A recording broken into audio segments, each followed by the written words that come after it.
پیرا number 3 B S کے students کے لیے جن کا پیپر ہے، اور انہوں نے مجھے کہا ہے میرا ایک پڑوسی تھا، پڑوسی جارن کہتے ہیں، کان علی جارن، جو کسی کارخانہ میں کام کرتا تھا، یعمل فی مصنع، مصنع کہتے ہیں فیکٹری کو۔ ایک مرتبہ مراتن وہ ایسا بیمار ہوا کہ اس سے اس کے گھر والے پریشان ہو گئے، ایسا بیمار ہوا، اصیبہ بمرض، اصیبہ بمرض، بمرض، ایسا بیمار ہوا کہ اس سے اس کے گھر والے، حتی ان اہلہ، یہاں تک کہ اس کے گھر والے، تفکروا تفکرا شدیدا، انہوں نے بڑا غور تفکر کیا، یعنی پریشان ہوئے، وہ اس کی موت کا اندیشہ کرنے لگے، خافوا موتہ، وخافوا موتہ، وخافوا موتہ، اب یہ کہہ لیں یا اب یوں کہہ لیں، سارو وہ ہو گئے، یخافون موتہ، اس کی موت سے ڈرنے لگے۔ میں اس کے تیمارداری کے لیے گیا، ذهبت لعیادته، ذهبت لعیادته۔ اب ایک ایک جملے کو کئی طرح لکھ سکتے ہیں، لیکن چونکہ پیپر ہے، وقت ہمارے پاس کم ہے، تو ایک ایک دفعہ یا آپ لوگ یہ 2 دفعہ سنیں گے، اس لیے میں بتا رہا ہوں۔ اگر میں زیادہ بتاؤں گا تو آپ کنفیوز ہو جائیں گے۔ میں نے دیکھا کہ وہ ایک ایسے تنگ و تاریک کمرے میں ہے، میں نے دیکھا کس کو؟ اس کو،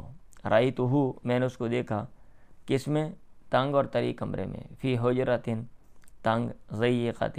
و مظلمۃ، رأیتہ فی حجرۃ ضیقۃ و مظلمۃ، جہاں ہوا روشنی نہیں آتی، حیث، جہاں پہ، لا يدخل الہوا والضوء، ہوا اور روشنی داخل نہیں ہوتی۔ میں نے اس کے گھر والوں کو مشورہ دیا، نصحت اہلہ، میں نے اس کے اہل کو، گھر والوں کو، یا عائلہ، خاندان، یہ بھی آ جاتا ہے نا، نصحت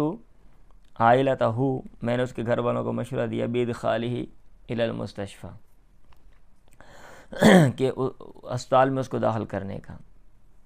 اسپتال میں داخل کرنے کا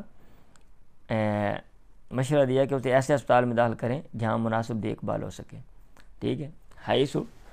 جہاں پہ یمکن ہو، اس کے لیے ممکن ہو، الحصول علی الرعایت المناسبہ، مناسب دیکھ بھال کا حصول میسر ہونا۔ تو لیں جی، یہ تیسرا پیرا تھا، اس کو میں نے جلدی بیان کر دیا، آپ سن لیں 1-2 دفعہ، اور پیپر میں آپ ایسے الفاظ کے مطابق آپ لکھ سکتے ہیں۔ لیکن اچھا تبھی لکھا جاتا ہے جب آپ کو مذکر مؤنث کا کنسیپٹ کلیئر ہو، اور پھر واحد تثنیہ جمع کا جو کنسیپٹ ہے وہ آپ کو آتا ہے، اور ایک لفظ سے اگر آپ دوسرا لفظ کو چینج کرتے ہیں اس کا کیا اثر پڑتا ہے جملے پر، اس کی اگر آپ کو انڈرسٹینڈنگ ہے تو پھر آپ درست لکھ سکتے ہیں، ادروائز نہیں۔